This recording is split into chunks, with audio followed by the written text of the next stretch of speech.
On revient à cette notion de conviction. Je ne sais pas si Bitcoin ira à 100 000. Je ne sais pas si Bitcoin sera encore là en 2030. Je ne sais pas si on va redescendre à 20 000 dans 2 mois. Personne ne le sait, personne.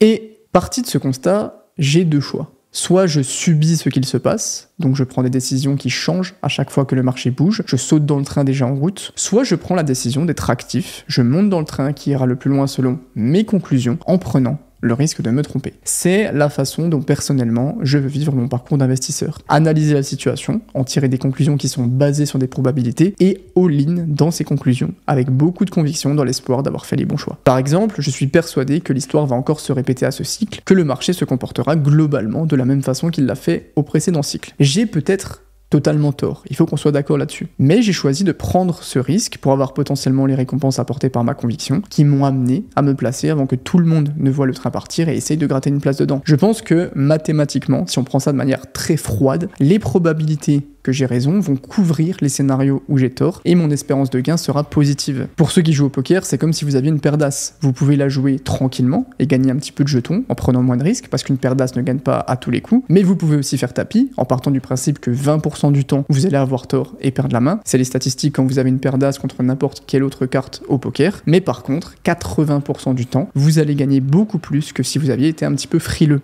Et si on répète cette opération un très grand nombre de fois, on dit que notre espérance de gain devient positive parce que c'est une décision qui est rentable une fois la partie aléatoire supprimée. On l'a vu tout à l'heure, l'humain a horreur de rester sans rien faire et on veut toujours être actif pour avoir le sentiment de faire partie de ce qu'il se passe. C'est d'ailleurs, je pense, l'une des principales raisons pour laquelle le day trading est aussi apprécié par tout le monde, parce qu'on se sent impliqué dans ce qu'il se passe, on est présent. Sauf que, y a bien un moment où on n'a plus forcément de liquidité disponible pour investir, ou juste c'est pas le bon moment. Donc, comment on reste actif sans pouvoir faire quoi que ce soit? Eh bien, on regarde son wallet, en boucle, les moindres hausses, les moindres baisses. C'est comme une drogue, on veut notre pic de dopamine ou notre sensation désagréable quand ça descend. Je vais pas vraiment argumenter là-dessus, parce que je pense qu'on sait tous pourquoi c'est bénéfique au final, mais si vous galérez avec ça, fermez votre portefeuille et acceptez que parfois, il faut juste savoir être patient. Un truc que j'ai fait qui m'a beaucoup aidé, c'est que j'étais vraiment ce mec qui regardait tout le temps son portefeuille, les prix des cryptos, etc. Même quand il n'y avait rien à faire en fait. Et vu que je travaille seulement sur mon ordi, et que je fais des moves crypto seulement sur mon ordi, j'ai supprimé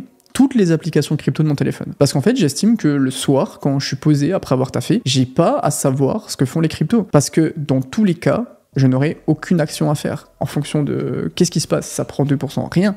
Donc autant fermer et être tranquille. Ça paraît un peu bateau, mais en vrai, c'est réel. Si la majorité a un comportement qui s'avère ne pas être fructifiant par rapport aux objectifs ciblés, reproduire ce comportement, c'est objectivement une grosse erreur. Ensuite, en partant de ce principe, on peut ouvrir le débat s'il faut toujours faire l'inverse de l'opinion publique. Sur certains domaines, oui, sur d'autres, non, mais le plus important, dans un premier temps, ça va déjà être de reconnaître ces fameuses opinions publiques. Comment on sait ce que pense la majorité? En crypto, on a la chance d'avoir des outils très puissants et très faciles à utiliser, les indicateurs sociaux. Ce sont des indicateurs qui vont matérialiser le ressenti de la plupart des gens en fonction de ce qui est dit sur les réseaux, des achats, des ventes, etc. et qui vont faire ressortir des tendances. Et ces indicateurs, ils sont extrêmement puissants. Le plus connu, c'est évidemment le Fear and Greed, un indicateur qui va de 1 à 100, 1 marquant un état global désastreux, où tout le monde a peur et où la majorité vend, et 100, une euphorie complète, où les gens achètent la TH et où tout le monde pense que Bitcoin ira à 1 million. Et en fonction de cette valeur, on peut très bien avoir une idée de comment les gens perçoivent la situation. Ensuite, il va falloir un recul suffisant pour déterminer si la tendance sociale est justifiée ou non. Mais globalement, essayez surtout de penser au maximum par vous-même, sans plonger dans tous les biais, toutes les stratégies psychologiques, et de vous détacher de l'opinion publique. Et surtout,